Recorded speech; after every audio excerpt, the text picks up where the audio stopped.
નમસ્કાર શિક્ષક મિત્રો, આજના આ ખાસ વિશ્લેષણમાં ખૂબ જ ઉત્સાહપૂર્વક સ્વાગત છે. જો લક્ષ્ય પ્રાથમિક શાળામાંથી વર્ગ 3 મુખ્ય શિક્ષક એટલે કે હેડ ટીચર તરીકે ભરતી મેળવવાનો હોય તો આજનો આ સેશન એકદમ પરફેક્ટ માર્ગદર્શક બની રહેશે. સરકારી ગેઝેટની એ જટિલ કાનૂની ભાષા જોઈને થોડું ટેન્શન આવી જાય એ સ્વાભાવિક છે, પણ ચિંતા કરવાની જરાય જરૂર નથી. આજે આપણે આ આખા ગેઝેટને ખૂબ જ સરળ, સ્પષ્ટ અને રસપ્રદ રીતે ડીકોડ કરીશું. અત્યારે સૌથી વધુ ધ્યાન ખેંચી રહી છે 1 તારીખ 4 મે 2026 ગાંધીનગર શિક્ષણ વિભાગનું આ એકદમ નવું જાહેરનામું છે અને ચારે બાજુ બસ આની જ ચર્ચા છે. આ કોઈ સામાન્ય અપડેટ નથી, પણ ભવિષ્યના મુખ્ય શિક્ષકોની પસંદગી માટેની એક સંપૂર્ણ નવી બ્લુપ્રિન્ટ છે. આ નિયમો પ્રમોશનની આખી સિસ્ટમને મૂળભૂત રીતે બદલી નાખે છે. એટલે જ આનાથી માહિતગાર રહેવું હવે માત્ર જરૂરી નથી, પણ અનિવાર્ય છે. આખી માહિતીને આપણે 4 સ્પષ્ટ અને સરળ ભાગમાં વહેંચી દીધી છે. પહેલા સામાન્ય વિગતો, પછી પરીક્ષા પદ્ધતિ, ત્યારબાદ પાસિંગ ધોરણો અને છેલ્લે સંપૂર્ણ અભ્યાસક્રમ. તો ચાલો ફટાફટ શરૂ કરીએ. સૌથી પહેલા વાત કરીએ ભાગ 1ની, એટલે કે સામાન્ય વિગતો અને તેના અમલીકરણની. આ નવા નિયમોનું સત્તાવાર નામ છે હેડ ટીચર વર્ગ 3 ખાસ સ્પર્ધાત્મક પરીક્ષા નિયમો 2026. સૌથી અગત્યની વાત એ છે કે સરકારી ગેઝેટમાં પ્રસિદ્ધ થવાની સાથે જ તેનો સીધો અમલ શરૂ થઈ જશે. અને હા, આ નિયમો કોને લાગુ પડશે? તો જે શિક્ષક મિત્રો જિલ્લા અથવા નગર પ્રાથમિક શિક્ષણ સમિતિ હેઠળ પાત્રતા ધરાવે છે, માત્ર તેમને જ આ નિયમો સીધા લાગુ પડશે. હવે વાત કરીએ આખી પ્રોસેસની, જેને આપણે 3 એકદમ સિમ્પલ સ્ટેપમાં સમજી શકીએ છીએ. સ્ટેપ 1. આ પરીક્ષા ગાંધીનગર સ્થિત રાજ્ય પરીક્ષા બોર્ડ એટલે કે SEB દ્વારા લેવામાં આવશે. સ્ટેપ 2. અરજી માત્ર ને માત્ર ઓનલાઈન જ કરવાની રહેશે, કોઈ ઓફલાઈન ઝંઝટ નહીં. અને સ્ટેપ 3. ઉમેદવારોએ પોતાના સ્વખર્ચે પરીક્ષા કેન્દ્ર સુધી પહોંચવાનું રહેશે.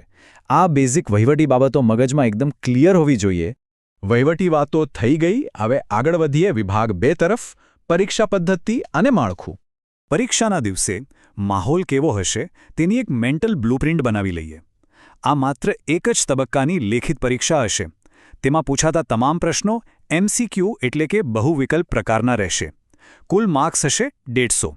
અને ખાસ નોંધવા જેવી વાત એ છે કે આ પરીક્ષા ક્લોઝડ બુક છે, એટલે કે પુસ્તકો સાથે રાખી શકાશે નહીં. ભાષાની વાત કરીએ તો માધ્યમ તરીકે ગુજરાતી, અંગ્રેજી અથવા હિન્દીમાંથી કોઈ એકની પસંદગી કરી શકાશે. એકદમ સરળ અને સ્પષ્ટ માળખું છે. હવે આવે છે વિભાગ 3, પાસિંગ ધોરણો અને પરીક્ષાના કેટલાક કડક નિયમો. પાસ થવા માટે કેટલા માર્ક્સ જોઈશે? અહીં આંકડાઓનો તફાવત બહુ સ્પષ્ટ છે. સામાન્ય વર્ગના ઉમેદવારો માટે ઓછામાં ઓછા 40% ગુણ મેળવવા ફરજિયાત છે. જ્યારે બીજી તરફ અનુસૂચિત જાતિ અને અનુસૂચિત જનજાતિ એટલે કે SC અને ST વર્ગના ઉમેદવારો માટે નિયમોમાં 5%ની છૂટછાટ આપવામાં આવી છે. એટલે કે તેમના માટે લઘુત્તમ પાસિંગ ધોરણ 35% રહેશે. પણ અહીં જ એક બહુ જ મોટો ટ્વિસ્ટ છે. માત્ર પાસિંગ માર્ક્સ મેળવી લેવાથી પ્રમોશનની કોઈ ગેરંટી મળી જતી નથી. પાસ થવું એ માત્ર એક બેઝિક લાયકાત છે. વાસ્તવિક બઢતી તો એ સમયે તૈયાર થનારી અંતિમ મેરિટ યાદી અને ઉપલબ્ધ ખાલી જગ્યાઓના આધારે જ મળશે. આ એક બહુ જ ક્રુશિયલ પોઈન્ટ છે, જે પરીક્ષા આપતા પહેલાં મગજમાં ફિટ કરી લેવો અત્યંત જરૂરી છે. પારદર્શિતા જાળવવા માટે વહીવટીતંત્રના નિયમો ખૂબ જ કડક છે. પરીક્ષા હોલમાં લેપટોપ, ટેબ્લેટ, મોબાઈલ, કેલ્ક્યુલેટર કે સ્માર્ટવોચ જેવા કોઈપણ ઇલેક્ટ્રોનિક ઉપકરણો લઈ જવા પર સખત પ્રતિબંધ છે. જો ભૂલથી પણ કોઈ ગેરરીતિ, ખોટા દસ્તાવેજો કે સ્ટાફ સાથે ગેરવર્તણૂક ધ્યાનમાં આવશે તો સીધા જ કાયમી ધોરણે પરીક્ષામાંથી પ્રતિબંધિત કરી શિસ્તભંગના આકરા પગલાં લેવામાં આવશે. એટલે શિસ્ત સૌથી અગત્યની બાબત છે. અને હવે સૌથી નિર્ણાયક વિભાગ 4, સંપૂર્ણ અભ્યાસક્રમ અને વિષયો. આ 150 માર્ક્સના પહાડને સર કેવી રીતે કરવો? માર્ક્સનું વિભાજન 2 મુખ્ય ભાગમાં થયેલું છે. પહેલો ભાગ છે જનરલ સિલેબસ, જે 50 ગુણ ધરાવે છે. અને બીજો, સૌથી મોટો અને ગેમ ચેન્જર ભાગ છે સંબંધિત વિષયોનો, જે સીધા 100 ગુણ કવર કરે છે. આના પરથી જ ખ્યાલ આવી જાય છે કે તૈયારી કરતી વખતે કયા વિષય પર સૌથી વધુ ફોકસ કરવાનું છે. ચાલો ભાગ 1માં થોડા ઊંડા ઉતરીએ. આ 50 ગુણ માટે માત્ર 45 મિનિટનો સમય મળશે. સમય ઓછો અને વિષયો વધારે છે. આમાં ભારત અને ગુજરાતના ઇતિહાસ તથા ભૂગોળના પ્રશ્નો, રીઝનિંગ એટલે કે જનરલ મેન્ટલ એબિલિટી, બંધારણીય અધિકારો, વિજ્ઞાન અને ટેકનોલોજી તેમજ કરંટ અફેર્સનો સમાવેશ થાય છે.